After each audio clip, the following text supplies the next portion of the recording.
السلام علیکم ناظرین و سامعین، حاضر ہیں یوگ ہاروسکوپ سے ڈیلی ہاروسکوپ لے کر، یعنی آج کا دن آپ کے لیے کیسا رہے گا۔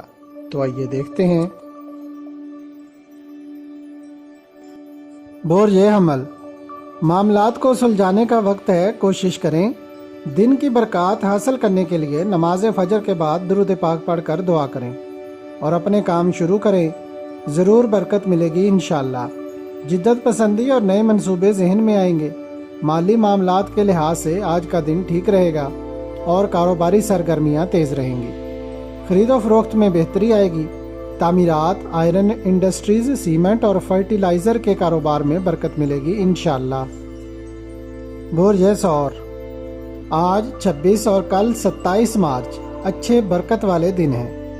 اپنے کاموں میں دلچسپی رکھیں۔ صحت کے معاملات بہتر ہوں گے۔ آپ جس بد عقیدگی اور جھگڑے کا شکار ہیں اس کو ذہن سے نکالنے کا وقت ہے۔ اللہ پاک کے حضور صبح کی نماز ادا کر کے دعا کریں، روزگار بھی بہتر ملے گا اور ٹینشن میں بھی کمی آئے گی انشاءاللہ۔ برج جوزا، آپ کے لیے 26، 27 اور 28 مارچ ترقی دینے والے دن ہیں۔ آج ہی پلاننگ کریں اور پھر اس کے مطابق کام کریں۔ گھریلو زندگی میں سکون آئے گا اور روزگار بڑھے گا۔ اچھے دنوں کا فائدہ اٹھائیں۔ برج سرطان، آج کا دن اور آنے والے دن کاروبار میں ترقی لائیں گے۔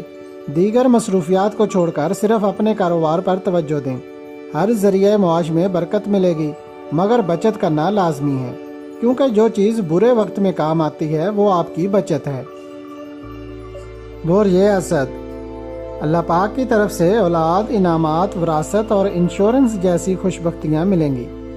جو کام ابھی نہیں ہوئے وہ دعا اور کوشش کرنے سے ہو جائیں گے انشاءاللہ، مگر ایک بات یاد رکھیں کہ جب دنیا میں دوست احباب اور رشتہ دار کام نہیں آتے، وہاں آپ کی بچت کام آتی ہے۔ برج شملہ، آج بہتر دن ہے۔ سب کاموں کو پایہ تکمیل تک پہنچانے میں مدد ملے گی۔ جائیداد اور زراعت کے کاموں میں کافی فائدہ ہوگا۔ مارکیٹ اور تجارتی سرگرمیاں بھی بہتر رہیں گی۔ صحت میں بہتری آئے گی۔ برج میزان، کاروبار کے لیے بہتر وقت ہے۔ نزدیکی سفر فائدہ مند رہیں گے۔ ذہنی سکون بھی ملے گا اور گھروں میں بھی سکون آئے گا۔ اعصابی نظام کا خیال رکھیں اور علاج کرائیں۔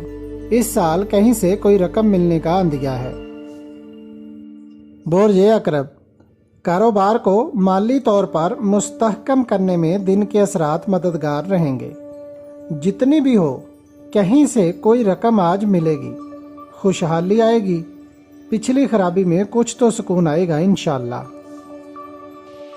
برج قوس، خرید و فروخت، جائیداد، انعامی بانڈز، گولڈ، جیولری اور معاہدات وغیرہ میں دلچسپی بڑھے گی اور کامیابی بھی ملے گی انشاءاللہ۔ اس سال اعصابی نظام ڈسٹرب ہونے کا خطرہ ہے، اس لیے سارا سال اپنی صحت کا خیال رکھیں۔ کچھ عجیب واقعات پیش آ سکتے ہیں۔ برج جدی، روزمرہ کے کاموں میں دلچسپی رکھیں اور انہی کو کریں۔ اللہ پاک اچھے رزق سے نوازیں گے انشاءاللہ۔ آج اشراق کے نفل ادا کرنے کے بعد اسم اعظم یا غنی 1060 بار ضرور پڑھیں اور نماز کی پابندی کریں۔ اللہ پاک کی برکتیں قریب تر ہیں۔ برج دل، آج اور آنے والے دنوں میں آپ اپنے کاموں کو بڑھانے اور ان میں جدت لانے کے لیے کوشش کریں۔ موجودہ کام میں وسعت لانے کے لیے بھی بہتر وقت ہے۔ ذرائع آمدن آج بہتر رہیں گے انشاءاللہ۔ برج حوت، ذہنی سکون حاصل کرنے کے لیے درود پاک ضرور پڑھیں۔ معاملات کو سلجھانے کے لیے اچھا وقت ہے۔ روزمرہ کے کاموں میں جدت لائیں۔ انٹرنیٹ اور دیگر سوشل پروگرام فائدہ مند رہیں گے۔ اگر آپ کو ہماری ویڈیوز پسند آ رہی ہیں تو انہیں لائک کریں اور ہمارے چینل یوگ ہاروسکوپ کو سبسکرائب کر لیں تاکہ ہر آنے والی ویڈیو کا نوٹیفیکیشن آپ کو فوری مل سکے اور آپ ہماری ویڈیو سے وقت پر رہنمائی حاصل کر سکیں۔ شکریہ۔ اللہ نگہبان۔